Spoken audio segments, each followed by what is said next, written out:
Hi, Founder fans. Jason here, and today's founder is William Duer, a man who signed the Articles of Confederation and almost bankrupted the United States during the George Washington administration.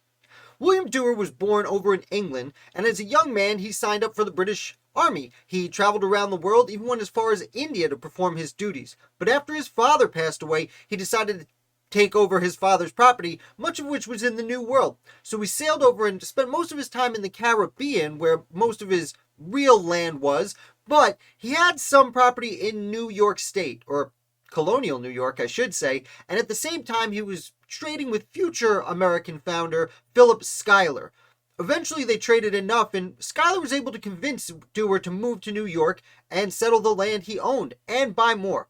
And buy more he did. William Duer invested in massive amounts of land and made a massive amount of money doing so. Once the American Revolution comes around, Duer is hesitant to join the rebellion, but after independence, he's one of the people who works with John Jay and Gouverneur Morris to create the New York State Constitution. Because of this, he is then sent to the Continental Congress. While he's at the Continental Congress, he does several things. First of all, as I said, he signs the Articles of Confederation, but he also works on the committees that would later turn into the Treasury Department and War Department once the United States was more settled in its ways after the war. Now, in 1779, Duer actually leaves the Continental Congress to go back to private life, but he talks to his old buddies in Congress and is able to secure one of the contracts to supply the Continental Army. And this was a quick way to make a whole lot of money. It was very common at the time. It wasn't just Duer. It wasn't necessarily seen as corrupt if you were one of the ones supplying the army. It was one of the ways they were able to convince people to supply the army, as you get us stuff and you'll make some money off the top and you'll be super wealthy. And he did. I should note about this time he also marries Catherine Alexander, who is the daughter of William Alexander, who becomes his father-in-law and major general in the Continental Army, and the only American founder who has real claims to nobility, which I'm sure Duer was attracted to because he was very much in favor of vast wealth. Through the 1780s, he goes through a whole bunch of different money-making schemes. He does make a whole lot of money. Once the Constitution is presented, Duer is a supporter of it. He actually writes publications, a handful of publications, supporting the Constitution. And it's no figure, because once Alexander Hamilton is appointed as Secretary of the Treasury, William Duer is chosen as the first Assistant Secretary of the Treasury in American history. Essentially, Alexander Hamilton's number 2. In this scenario, he helps Hamilton write his assumption plan.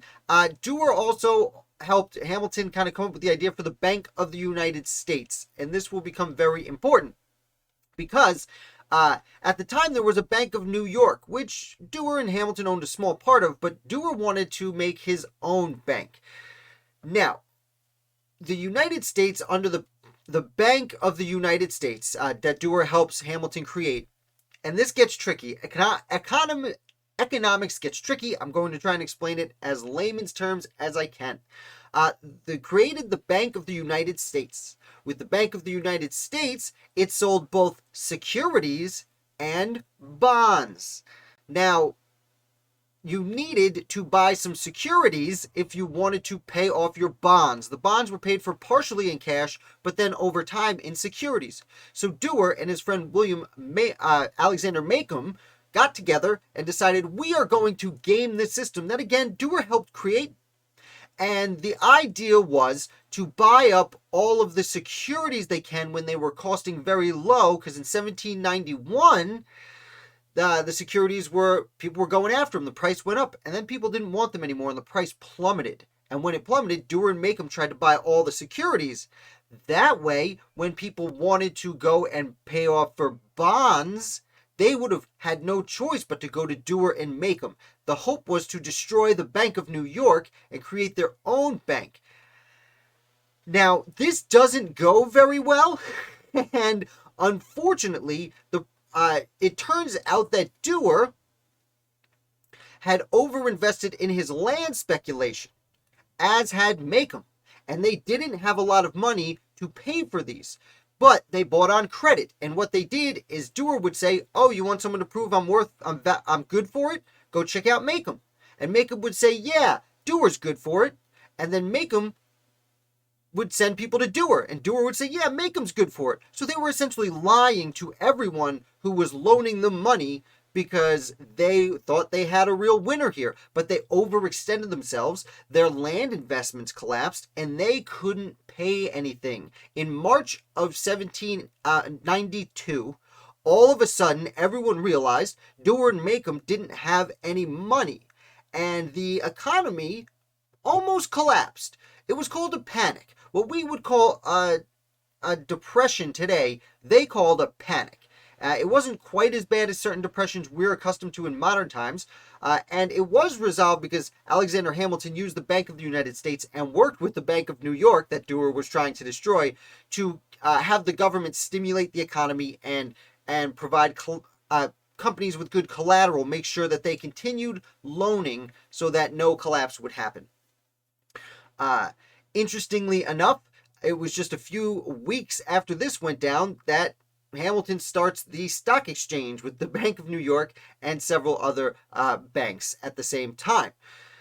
Now, with that out of the way, Duer had lost most of his money, but he had also been investing over here for another company called the Scioto Land Company. Now, I know I said many of his land investments had collapsed. This happens to collapse just at the same time, and the Scioto Land Company essentially claimed ownership of land in the Ohio Territory that they would sell overseas to Europeans, specifically French people who were trying to escape the reign of terror that was just starting.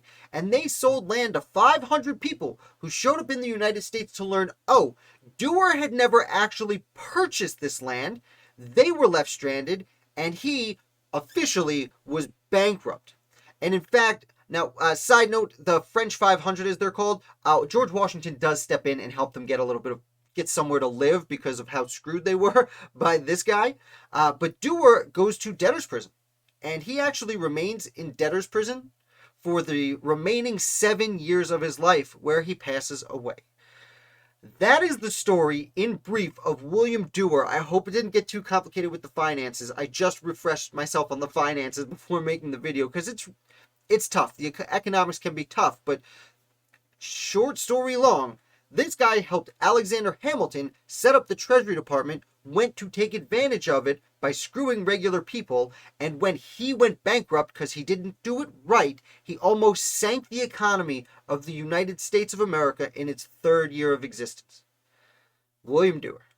I hope you liked this video. If you did, hit like so more people can find out about the channel, learn along with us. If you're new here, subscribe for more American Revolution videos that aren't quite as much of a bummer 7 days a week. I'll be back with another founder for you tomorrow.